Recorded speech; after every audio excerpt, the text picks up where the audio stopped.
this will require turning over the page, making a new page. Right, there we go.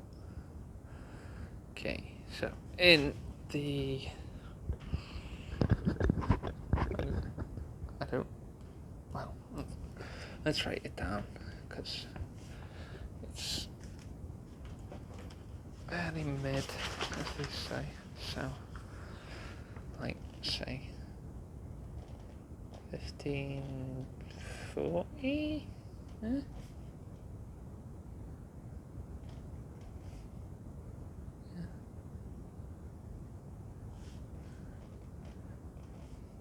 It's like early mid 1500s, yeah. The exact date, no.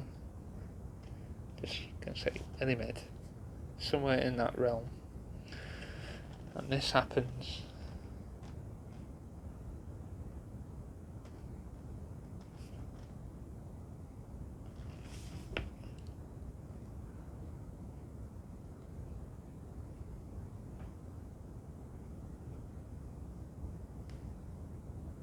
it might be earlier, it might be 30 or less, I don't know. That's why I'm saying early mid, because I'm slightly vague. It's not Elizabethan, that's all I know. Sort of before the first half. Before the halfway mark, even. Yeah, so before 1550. So, the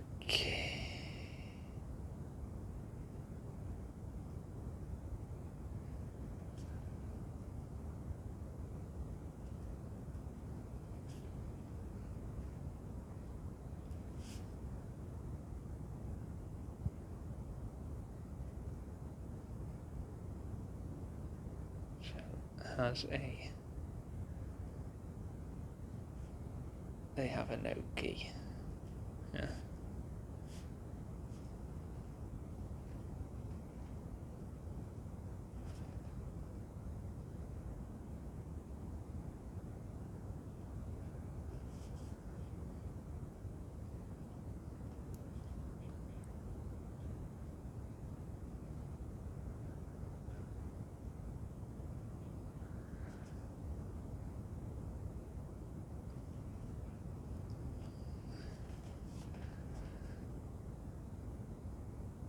Call it France if you don't like that word. I don't care what you call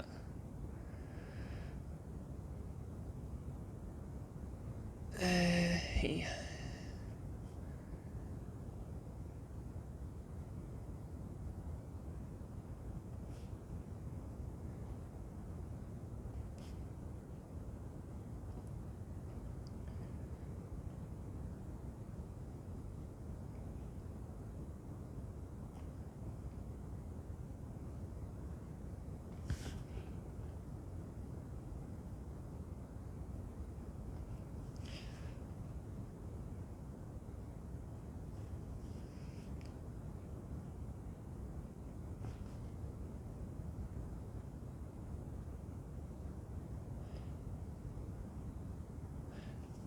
King,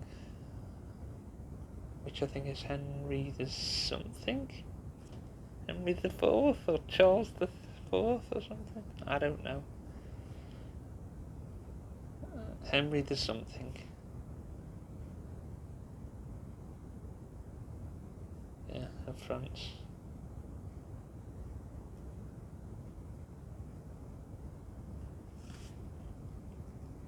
He wins.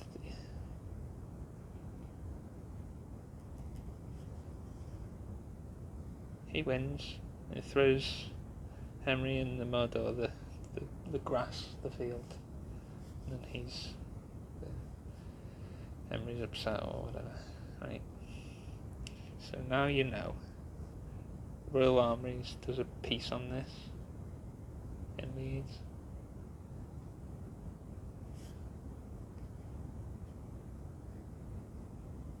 Yeah.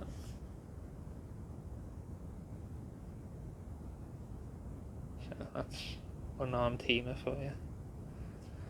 Yeah. It's about as much as I know.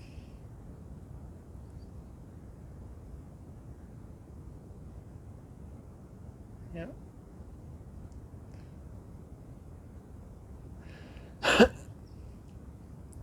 So there you go. FCG, Field Cloth of Gold. Tournament. HEMA tournament day. Yeah. Interesting stuff. Which brings you on to why, because everyone says whatever, that he was evil and stuff. So they'll say, for example, the king of Persia won this battle, or the king of, ancient Greece or whatever, whatever culture you want, won this battle, or they built this castle, they did this. Well, no, they signed a paper. It was like a team of like probably whatever, people that did it, average level, regular people, there's the word I'm looking for. Yeah, that did it, not super rich people. So the nomenclature is strange there when people say he built this or he won this battle, whoever so-called person is, because they didn't. For example, Ramses built the pyramids. It's like, no, artisans and stonemasons built it. So the nomenclature's weird there. So when they say he won this battle or he killed these people, this many people in this war or whatever, it's like, no, people listened, right? Which is how all the atrocities get committed. So why do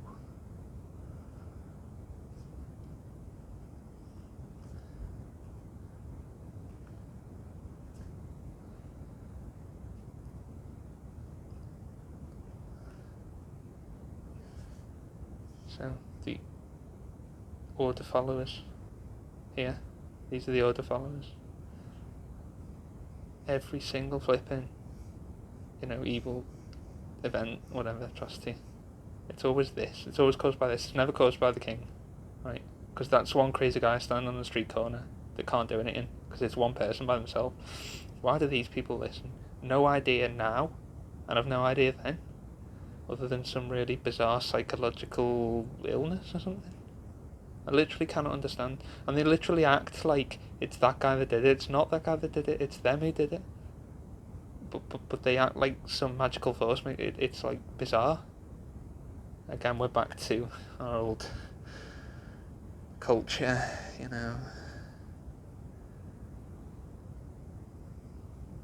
Yeah, I know. It does always come back to that. I'm sorry, but it does. But it's these. It's not the kings, the leaders, the general. It's not. It's these. They by doing what the so-called order, dictate, mandate, whatever is. That's how it's caused by. Again, some bizarre form of like psychological unwellness, ill health, whatever. Weird, very weird. Because as the code from World War II says, or post World War II, the code says that's not acceptable, which I totally agree. That's not acceptable.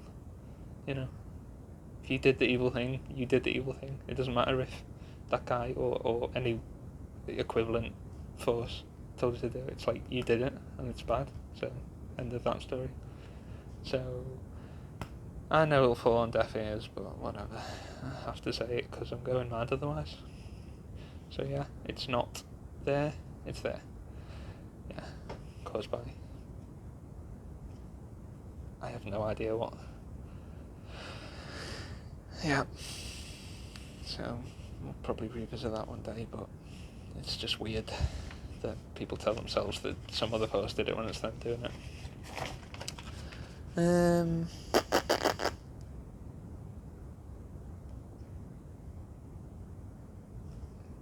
don't even know if I've done that.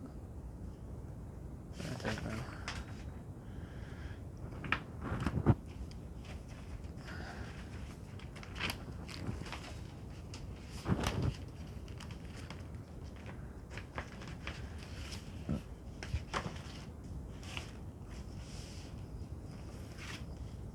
Here we go. Right.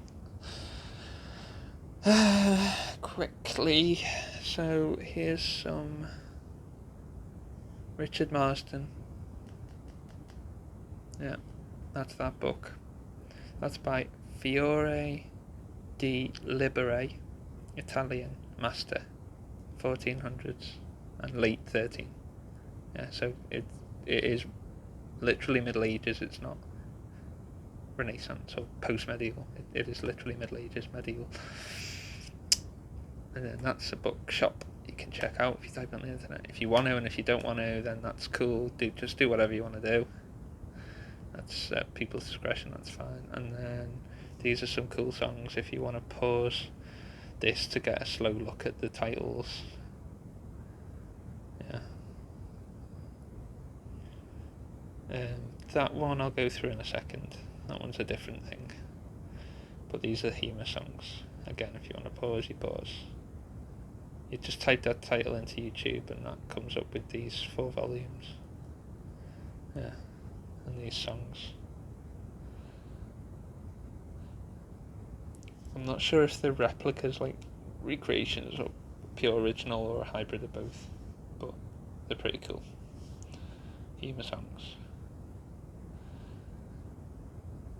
So again, if you want to pause, you pause. If you don't, you don't. That one is the singer, and that one's the song. Singer and the song. Yeah.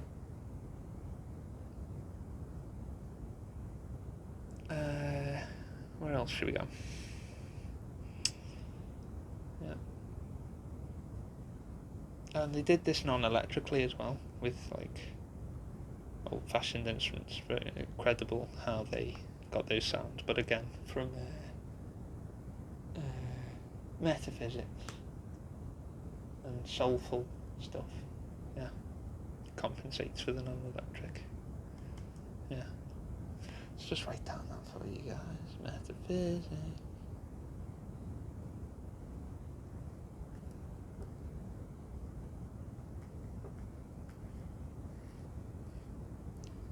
There you go. Yeah. Where the non-physical meets the physical reality, matter, physical matter. The non-physical meets physical material stuff. Yeah.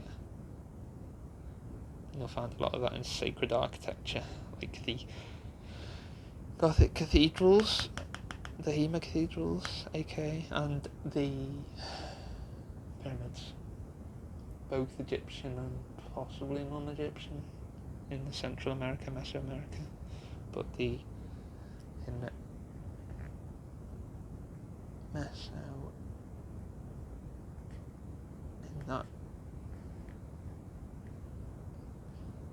those cultures, they have pretty vicious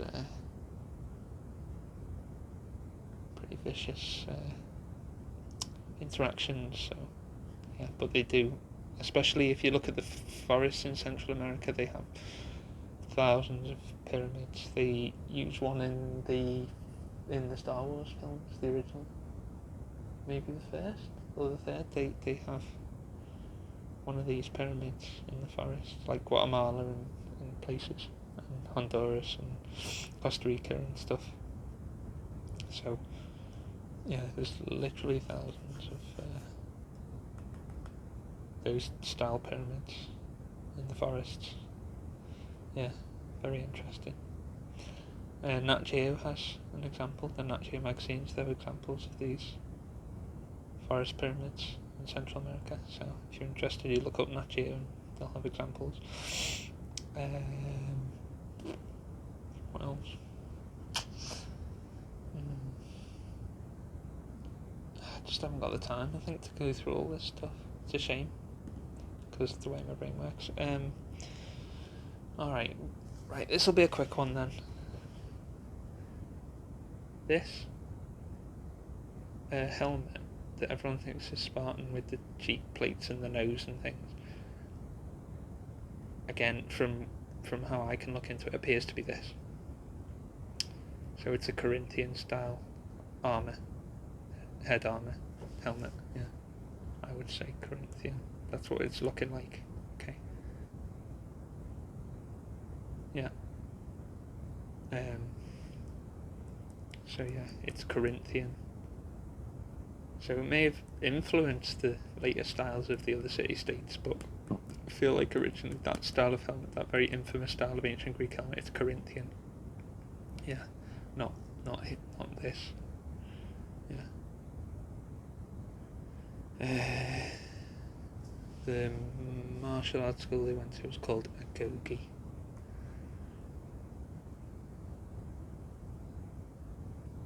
With like put a little accent on because I don't know how to pronounce it. Agogi. Martial arts school. Very horrible and rough and just totally insane. Yeah. But there you go.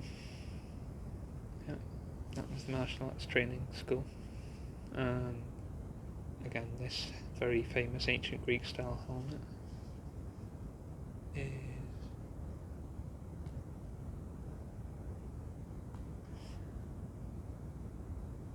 Corinthian. Again, from what I can figure out. And I'm nowhere near a professor, so I don't know. Some expert professor could probably tell me way more stuff that I don't know, that I wouldn't have known about it. So it's just from what my findings are. Yeah. Alright then. And then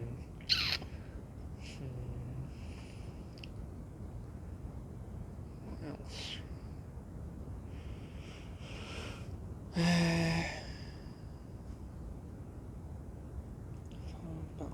Flower Battle. Okay, this book that I got from the library.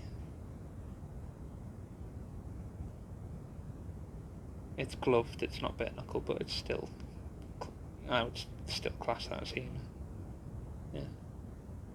It's got stuff from like 1890 in it, so absolutely, definitely. Yeah. Interesting. If you need to pause. That just means what we did at the start, Field of the Cloth Gold. And this is just Tudor patterns, whether it was not black and white originally gold, or whether it was black and white, or whether it was both. Again, I'm not a history professor, I don't know, but very interesting to think about. And then you know, come on to, does technology corrupt, and then the Stone Age, and does it make you less intelligent? And certainly you have to figure things out without the aid of the technology, so in some ways maybe it can reduce intelligence, and also things are more, so for example, say in the 1700s, the wood carvings of cabinets and things, again done non-electrically, and incredible craftsmanship that people would maybe not find easy even today, and they did that without electricity, so it's without electricity, incredible to think. So maybe there is something, you can have high culture without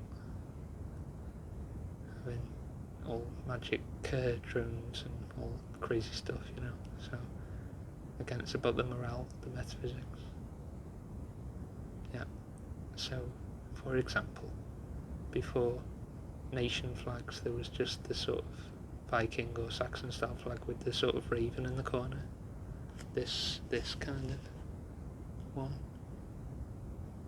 That one. I can't draw a bird. I'm just going to write B for bird. Just imagine, because I can't draw one. But it was that sort of corner flag with the birdie facing like 45-degree angle.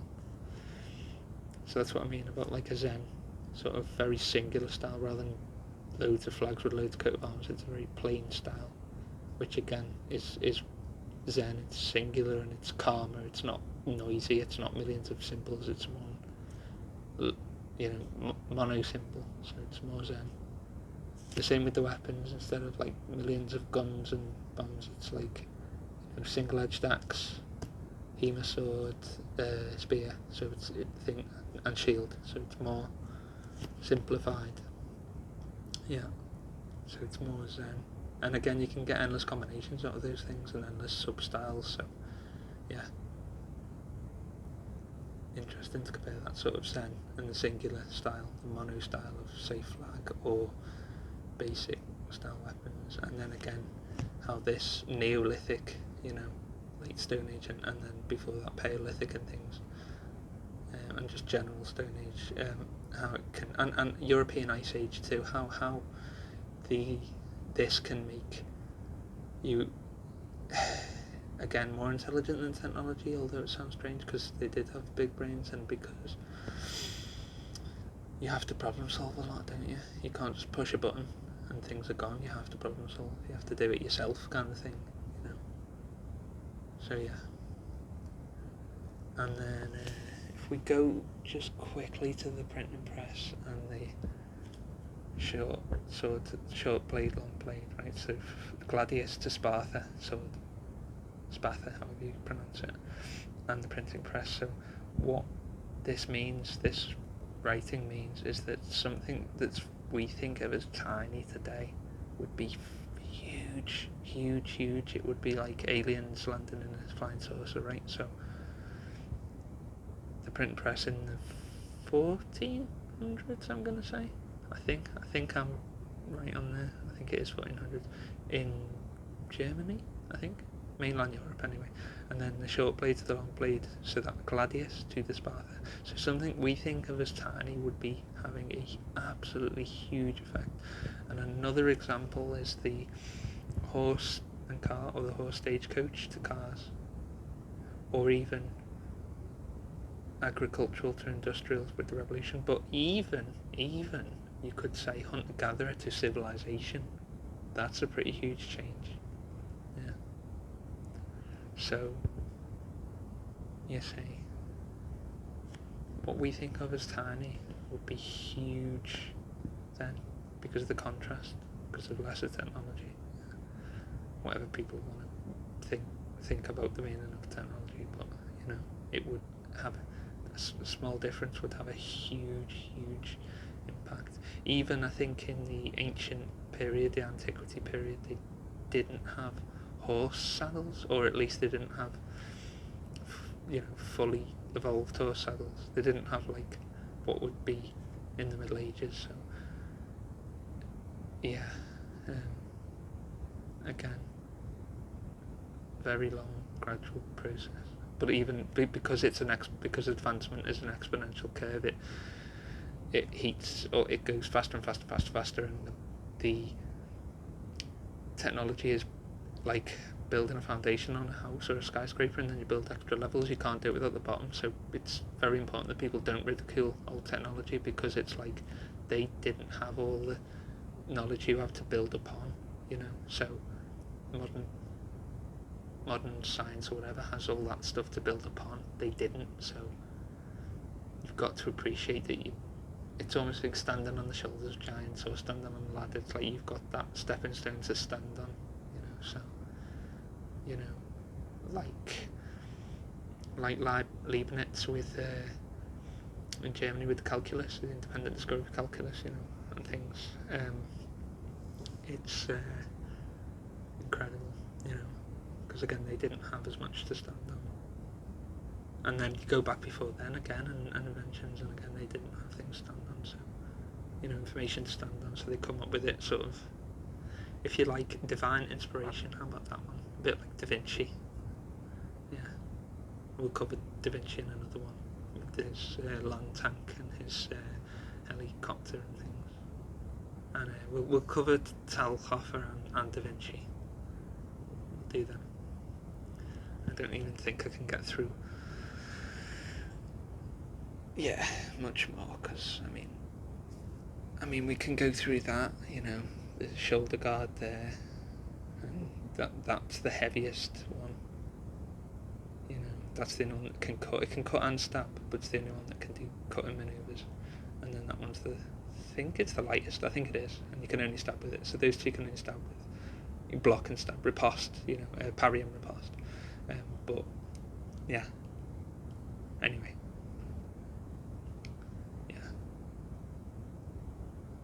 so how the brain works, it just goes bananas, really. So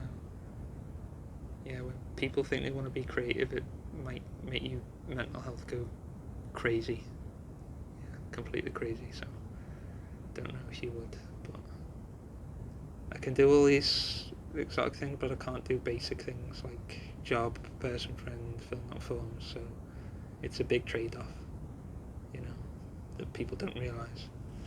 That one means traditional Western culture. And we'll go through that in another day, because that's a really good one to go through, but it'll take a long time. So we'll call it a day for there.